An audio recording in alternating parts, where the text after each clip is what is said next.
What's going on, everybody? Josh Engleman for Awesemo.com, and I am back with my NBA DFS contenders on FanDuel for Thursday, February 25th.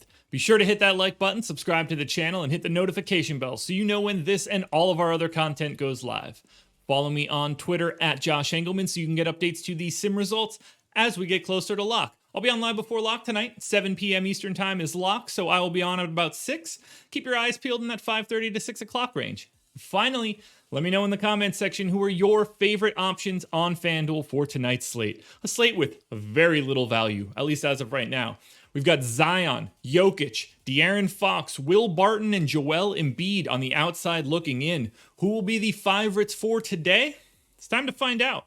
First up, number 5, we're going to Julius Randle, power forward eligibility, 8,900, projected for 46 fantasy points. The goal is 53. He's in the optimal lineup 24% of the time. Knicks are going to be without Elfrid Payton today. He is doubtful, I believe. 36 minutes for Randle, 1.27 fantasy points per minute, 29% usage, 24 and 11 with 5 assists.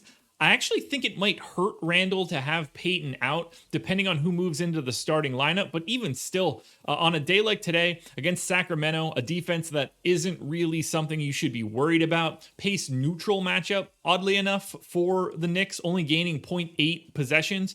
But I think that's totally fine. Randle's going to have the ability to do as much as he wants. I think this matchup is fantastic, especially if Marvin Bagley is starting at the 4. I think that Randle could really abuse him. Bagley doesn't want any of this smoke, at least not defensively. So I think that 8,900 is more than viable. And if we're lucky, maybe Derrick Rose stays on the second unit and then closes, and Randle can get a couple extra minutes without Rose on the floor. That'll be the big benefit because we don't want Rose's touches to come at the expense of Julius Randle, at least not a ton. Number 4, we're going all the way up. 11,400 for Giannis Antetokounmpo. Power forward eligibility projected for 60.8. The goal is 61.9. He's in the optimal lineup 28% of the time. 35 minutes. 1.74 fantasy points per minute, 33, 11, and 7. This dude is fantastic. Taking on the Pels, pace neutral spot. They don't really have anybody that's set up to guard him. It's not Zion, not great defensively. I don't know who else they would even try. I think Giannis can thrive here. This is a really nice spot. He's been playing very well, back up to his normal like 1.65, 1.7 type rates on a day-to-day basis. Been the best fantasy player over the last month by a mile. He's playing huge minutes every game that is competitive. And if this one is competitive, I'm expecting 35, 36 minutes once again.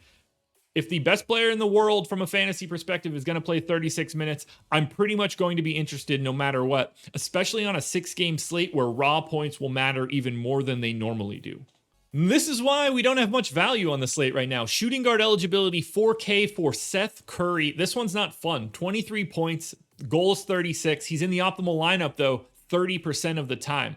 Value is sparse. It's basically the Knicks and nowhere else. So you're kind of betting on minutes and low salary if you want to try to pay down anywhere. Curry, I have in for 33 minutes. If he plays, he was out the last game, but I fully expect him to be back today.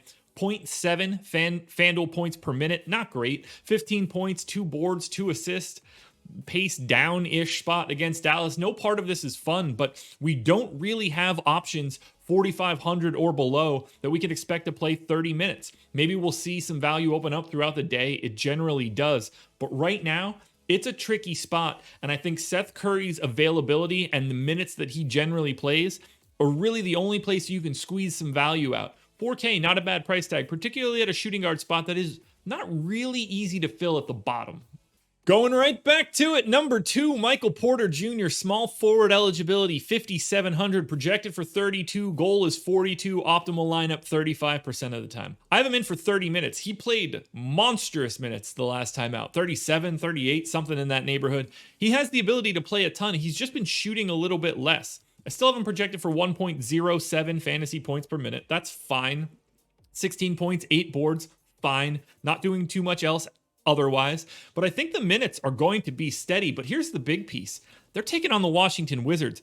They gain 4 additional possessions over their average in this pace-up spot against the fastest team in the league. That's basically like 2 full fantasy points for Michael Porter. So instead of being projected for 30, he's projected for 32. And that's why you're seeing him in the number 2 spot instead of a bit further down. I'm not worried about what he's done in the past. I am betting on the minutes, the position, and the fact that there aren't many places to get value, so you might have to take it in the mid-tier. He's going to be ultra chalk on FanDuel once again, but I think it's completely warranted. Don't overreact to the recency of Michael Porter Jr. Just know that 30 minutes at 5,700 on a 6-game slate means that Michael Porter Jr. is probably in the optimal lineup a third of the time.